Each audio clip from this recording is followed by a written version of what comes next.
Tonight on Canyons News, we explore the growing homeless crisis and how Santa Clarita is doing its part to help.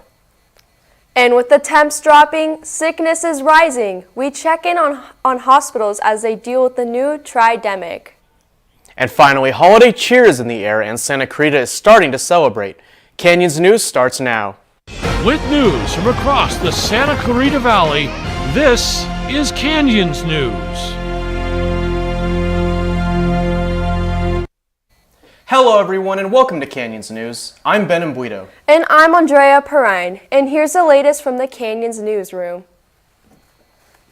The Los Angeles Homeless Services Authority estimates nearly 70,000 people experience homelessness in LA County this year alone. Of these, more than 20,000 were provided with shelter on any given night, including one such location here in Santa Clarita. California is currently in a state of crisis with 161,000 people without homes and takes 1/5 of the country's total population of homelessness.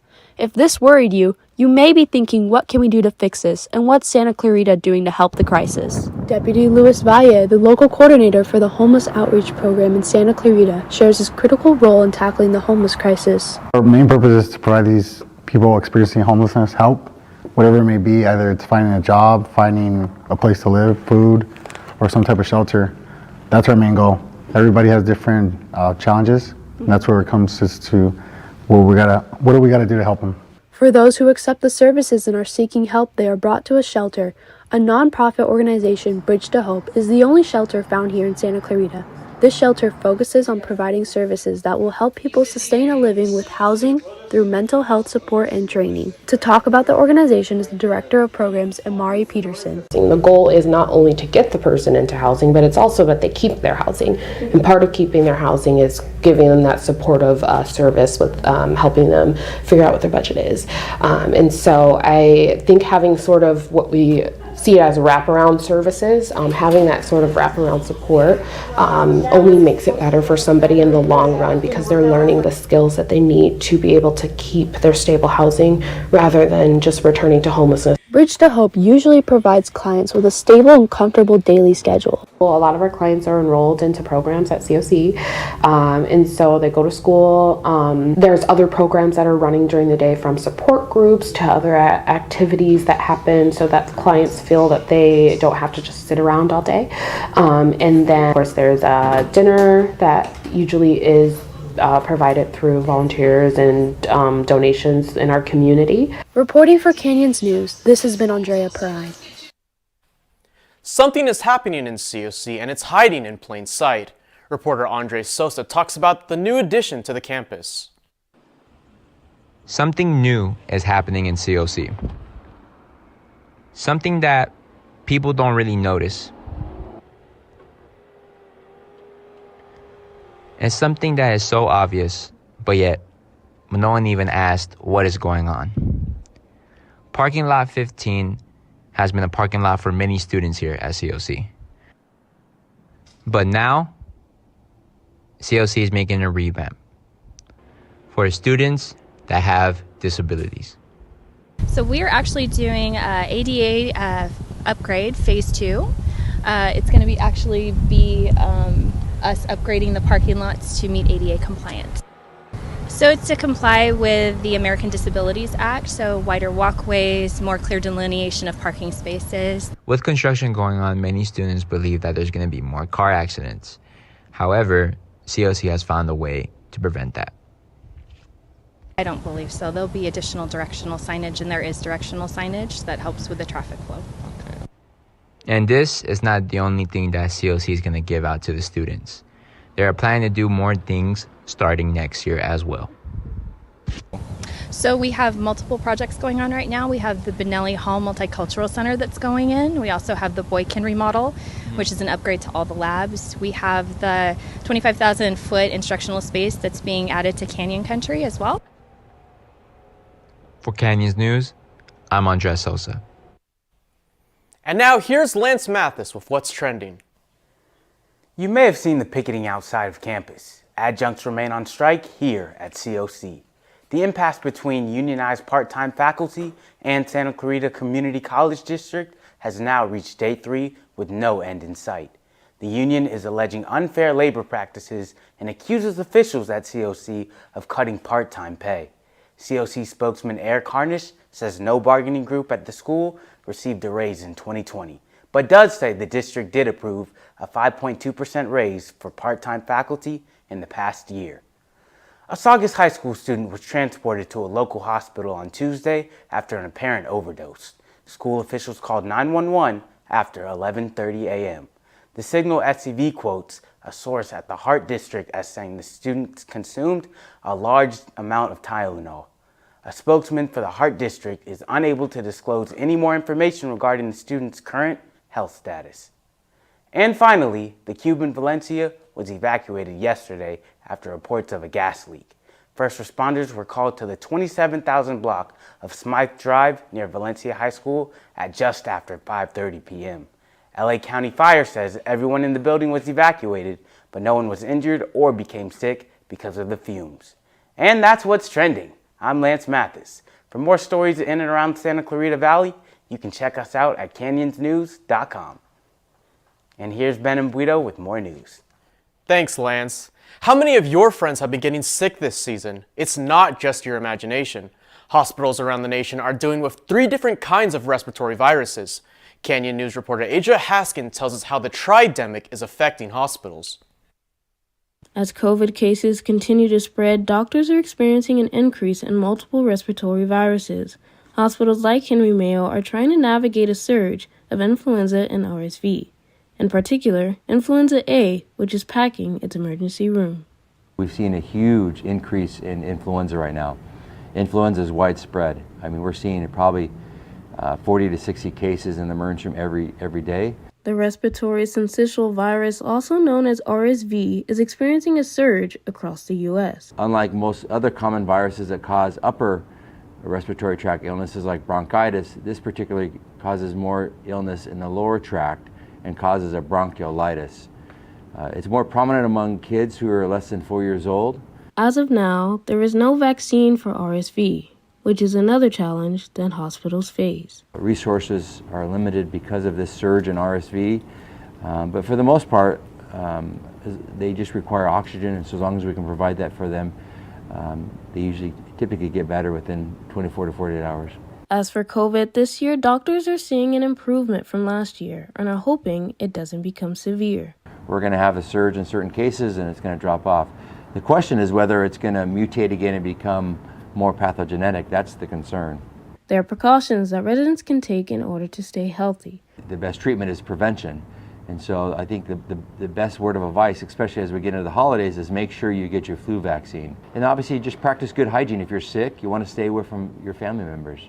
Right? If you're sick, then you might want to wear a mask around other people. Try to avoid very large gatherings if you need to. But the reality is the holiday season it's about the holidays. For Canyons News, I'm Aja Haskin.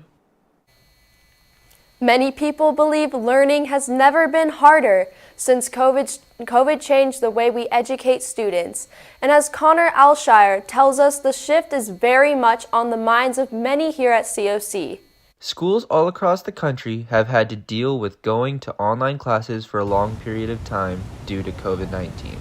Many colleges like College of the Canyons are hosting online classes, but are also welcoming more students on campus for in-person classes. A local student at COC gave their insight on what they think about online classes. He had this to say. Online is kind of difficult to figure out because you can't really talk to your teachers face-to-face and get feedback. Another student at COC gave their insight on why they prefer in-person classes and how the move from online back to in-person was very hard for some. I feel like it was a little difficult, just like the studying habits, because you're so used to just having everything and then like nothing, I feel like. So mostly just like kind of remembering what I did from high school and just like getting used to like going somewhere with like other people. But honestly, I kind of prefer it because like you're around others and the teacher's like physically teaching it, which is honestly better for me. Students and staff members have had to reacclimate themselves with being on campus every day as everyone has had to come back in person. Although some say they prefer the change, it was not a very easy thing to get used to. Omar Torres, the Vice President of Instruction at COC, talked about the difficulties for both students and faculty members for being online for a long period of time. It's not easy. And so I would say that a lot of people struggled, especially those first 6 months or so where you really didn't have a choice but work from home. While students and staff members are starting to come back to in-person classes more frequently, many are still taking online classes as that is what they have started to get used to. Many have struggled with the change, but students and staff members have persevered and are happy with the change of having in-person classes again. From Canyons News, I'm Connor Alishire. It was nearly 3 years ago when COVID and its fallout meant big changes in educating students. Now, nearly 3 years later, many of those same students are back in the classroom, and teachers are trying to get back to pre-pandemic learning. What did one toilet say to the other? You look a bit flushed. Jacob, good one, huh? Jacob, good one, huh? Okay, here we go. Learning. It's something we've all had to do growing up. But once people start entering the real world for work, many tend to forget about those who helped them in the beginning. Meet Mike Adachi, a 6th grade teacher working at Pine Tree Elementary School, who has been pushing the envelope to help teach the next generation. During his time growing up and going to college, Mike wasn't too sure what he wanted to do, but after he got a job coaching at a baseball camp, he quickly realized a strength he didn't know he had. For some reason, those kids listened to what I did, and I had a good time working with them. So I kind of thought maybe I'd try teaching out. And so, I don't know, about the time I was a sophomore in college, maybe, is when I thought that being a teacher might be something I'd give a try. With inside jokes to his Star Wars-themed classroom, Mike makes sure to find the right balance to make learning fun and engaging for his students. Even his co-workers, such as Laurel Delp, see the effect he has.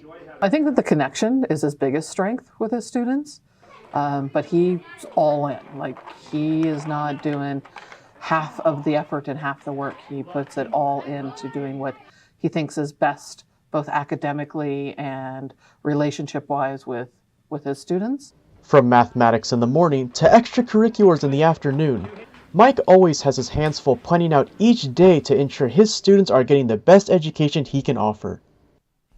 Michael Adachi continues to teach at Pine Tree with no plans of stopping anytime soon.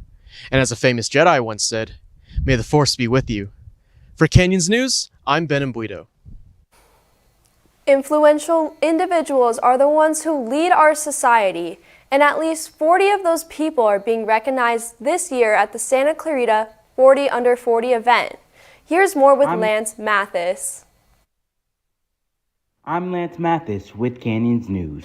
Nearing the end of November at the barn in Santa Clarita, folks gathered for a Vegas-themed ceremony for the honorees of the SCV 40 Under 40 event.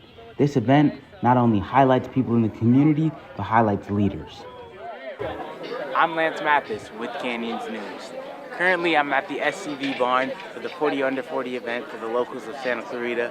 Right now, guests are mingling. They're having a good time over at the casino, and soon they're going to be able to go in to get their awards. Every good event has a bigger story behind it. So let's figure out from the organizers what this event means to them and how you may be able to win the award in the future. Personally, I won last year, so I saw how beautiful this, like everything was. The gala, the people, the spirit, the energy. It was just such an amazing place to be. Being seen and being heard at an event like this is phenomenal, and it speaks volumes, and I thank them for allowing me to be the honoree. To win this, you need to have something entrepreneurial work. You need to have some sort of volunteer work, and obviously be here in Santa Clarita, as well as the surrounding areas like San Fernando, Antelope Valley. 6 to 7 different leaders here in Santa Clarita to look over all of the paperwork that the nominees submit to us, and they then have to eliminate the ones that they don't believe that will get the award, and then that's how the 40 are selected. We're in such a great community, everyone's very community oriented. We have people coming out, just helping and volunteering just because. So it helped. We did have our certain challenges, but it was very minuscule. But with the help that we have from our team, especially my partner Alex and Taj here, it's just been it's absolutely amazing. For Canyons News, I'm Lance Matt. Coming up next on Canyons News, once the loudest spot in Santa Clarita, Now only history is turning laps at the Saugus Speedway. And 'tis the season for giving inside and out of Santa Clarita Valley. How are nonprofits shining as the holidays approach? Stay tuned. In a home fire, can your family safely escape in 2 minutes? I heard my oldest son holler for mommy, and all I could see was smoke. The boys, we never really worked with them, I guess, on telling them what to do if there's a fire. We lost our child. We lost everything. Make sure you can safely escape a fire. Practice your 2-minute drill. Test your smoke alarms monthly. Make your plan today. The future is yours, so let College of the Canyons help you get ready, reset, and go for it. Get ready for transfer, the workforce, or take your skills to the next level. Reset your career and get back to work quickly. Go to college for $46 per unit, 0 textbook cost class options, and apply for your share of financial aid. With convenient class times, flexible on-campus or online options, and free tutoring, the future is yours at College of the Canyons. Visit canyons.edu/schedule.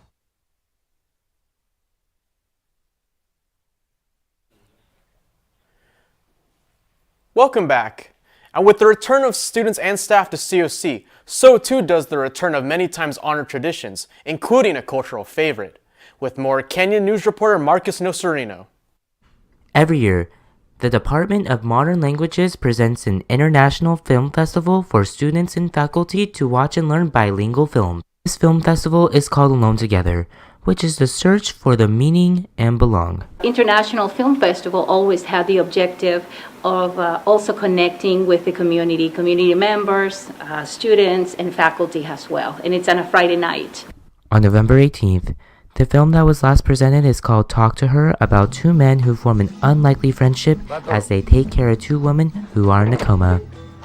Here's the Department of Languages professor, Mr. Junquera. Once I got into the story of the movie, I realized of this powerful idea of characters that have very different experiences again. They come from different walks of life, and then they meet in very unusual circumstances. Mrs. Acosta decided to choose Talk to Her as her last film for the festival because this film's about coming together and not being alone, which also inspired Ms. Acosta to call the film festival Alone Together. This film in itself, I think it really encompasses everything in the theme. It has the communication aspect that is so important for communicating one another. It also shows the various phases that humans go through when it comes to dealing with being lonely, being alone, and not really having friends. Both of the characters, the protagonists in this film, they were completely alone. They had nobody. At the end, they end up having each other as friends, a beautiful friendship. This is a good source of entertainment for students and faculty to learn another language. For Canyons News, I'm Marcus Nocerino. If you've ever been driving on Soledad past the Saugus Speedway and wondered what happened to the races, well, our own Eli Kern has found the answer in the history of this city landmark. Saugus Speedway was once known for roaring engines, burning rubber, and cheering fans from all around the SCV area. These days, it's still a hub for families to spend a wholesome weekend day together, but there's just one thing missing.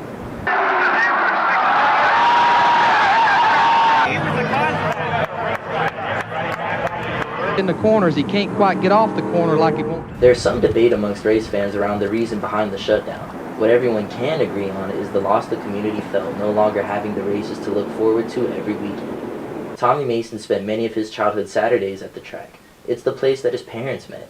For him and his family, that place felt like home. Saugus Speedway was such a community event. Every Saturday was your day to go see your friends and family at the racetrack. So what happened to cause the Speedway to close its doors to racing? The story accepted by most is the finances of the industry was too much to handle. And the crowds were good. They were decent. And I'm sure they probably broke even on a Saturday night. I think people don't understand that for a lot of racetracks, they are having a great day if they broke even. Although there are no longer any races, you can still find it buzzing on any given Sunday at our local swap meet. Families from the SCV and surrounding areas come out to shop, eat, and be amongst their community. That includes vendor Steve Wolf. Coming all the way from Northridge, Steve finds the journey worth it. It's a good thing for families to come to. It's very family oriented. There's some peace in knowing that these grounds are still being used to bring people closer to one another, but for race fans, it will never be quite the same. It was a place to be on a Saturday night and, again, meet up with your racing friends and family. For Canyons News, I'm Eli Kern. The holiday season is here, and what better way to spend it than being surrounded by Jeeps? Reporter Darius Burko takes us to one car meet that is giving back to the community in a big way. Christmas time is the season for friends, family, and giving, and this parking lot is in the full Christmas spirit. Welcome to the 3rd annual SCV Jeep Meet. Held in the Route 66 parking lot, guests come from all over to show off their rides and indulge in a little holiday giving. It's our monthly meet that we come over here with off-road vehicles, take a look at all the setups that everybody has, from Land Cruisers to Jeeps to you name it, Chevy, everything is welcome here, 4-wheel drive. As long as it's 4-wheel drive, we're good. With raffles and competitions, guests leave with a chance to win a trophy or a special gift. Venture 4-Wheel put on this event, and the trophy that I won tonight was the best classic from best classic 4x4. So there's a lot of new Jeeps here, but I happen to be one of the old Jeeps here. Guests of this event are not the only people who end up taking something home. The real reason for the Jeep Meet goes just a little bit deeper. What we really thought once that holiday came, that we knew that there was a lot of folks needing some help out there, and we immediately turned to the kids side of things. Fred Jordan Mission does an annual toy drive, happens every year, and we just help donate to that. For those who may be looking to donate, the Jeep Meet is held on the 3rd Friday of every month. For Canyons News, I'm Darius Burko. The Wish Foundation is taking matters into their own hands to make a positive impact on the community. George Camacho shows us how Wish put the fun in funding. It might seem like a regular night out. However, the reason people are gathered here tonight goes beyond what you can see. The Share the Love event, put on by the Wish Education Foundation, partnered with Hello Subaru of Valencia to provide live music, some good food, and a variety of alcoholic beverages. A fundraiser that's a good time for a good cause. That money is going directly to the students of the Heart District. Every penny of what we have goes towards student programs in the Heart District. So it really makes a direct impact. This is a great opportunity for the community to come out and party with a purpose. Just like the people who created this foundation, the people attending tonight are trying to do their part to help their local school district and the community. I think it brings everyone together from different parts of the neighborhood that come together for the same purpose. I want to help contribute to my community as well as building that equity for students. While those in attendance enjoyed the food and refreshments, the reason for coming out tonight was not lost.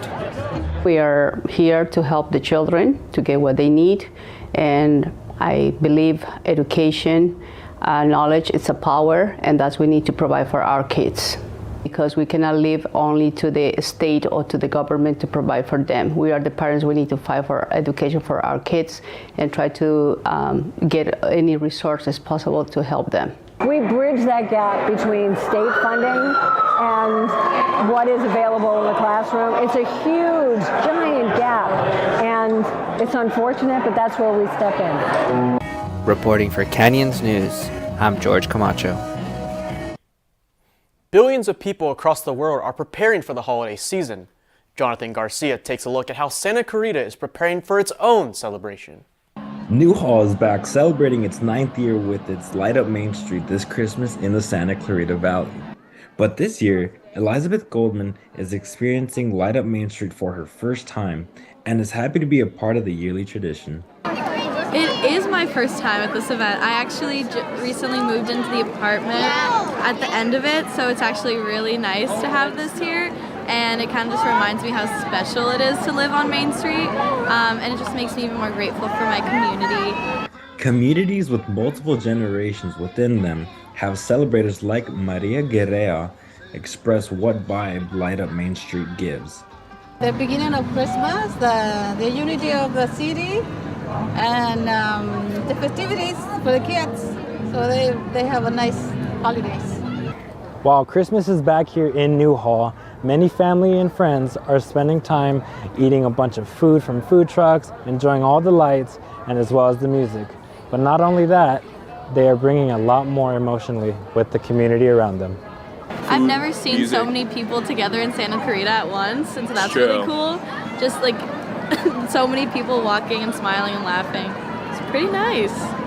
Even big kids like Elias Kate can agree Light Up Main Street is the perfect celebration for Christmas. The kids are loving it. That's good. I'm loving it. I'm a kid. It's fun. For Canyons News, I'm Jonathan Garcia. As the holidays are approaching, many people depend on organizations in time of need.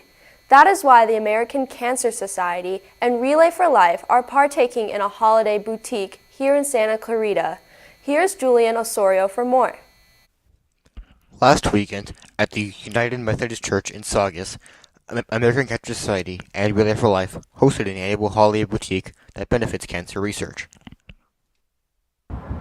Well, what's really cool about this event, we have several of our Relay for Life teams here who are selling stuff here and raising that money back towards the American Cancer Society for the research, education, advocacy, and service for patients.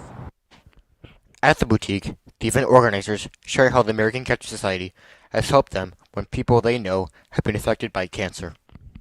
Handle special events pre-relay, and I became involved when I met a young woman named Heather Warwick, and found out that she had been diagnosed with breast cancer at the age of 19, and I was so devastated at the fact that someone so young could have something so serious.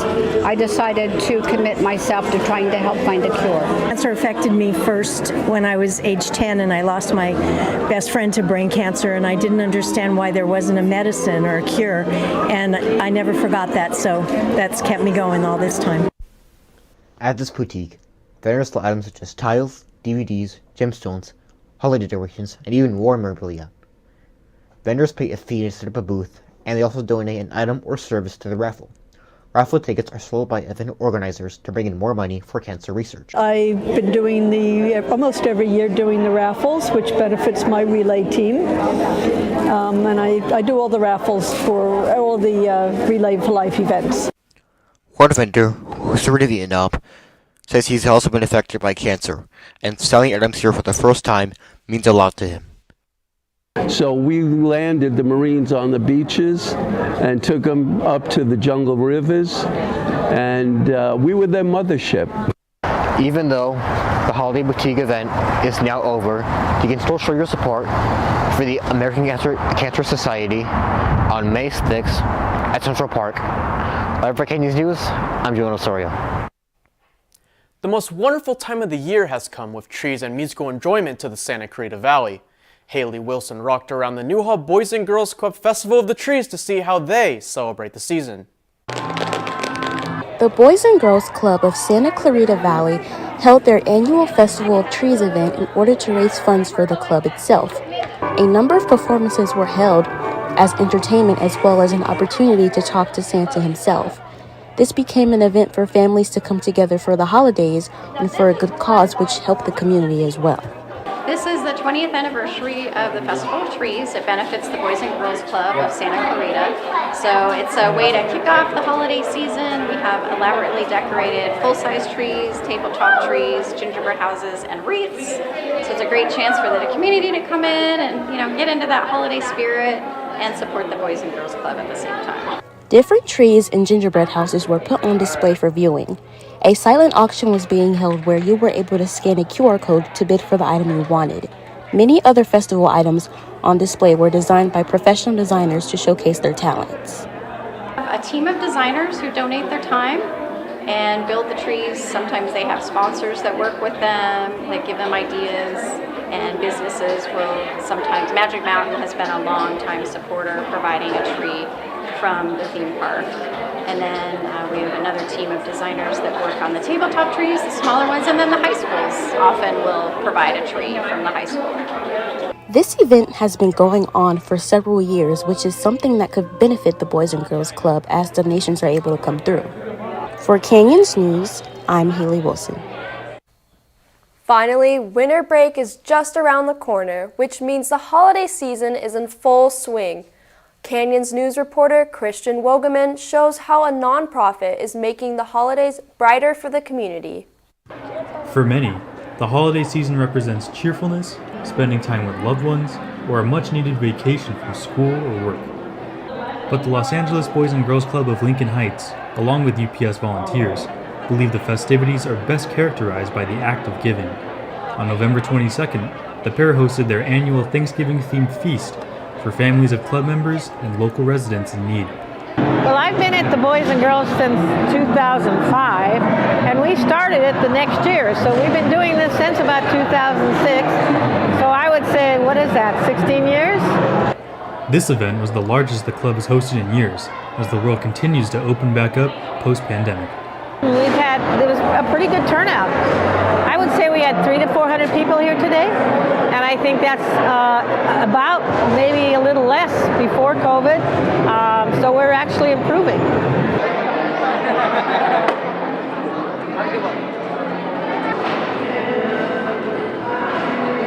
One Santa Clarita resident is giving back to the community in a particularly sweet manner.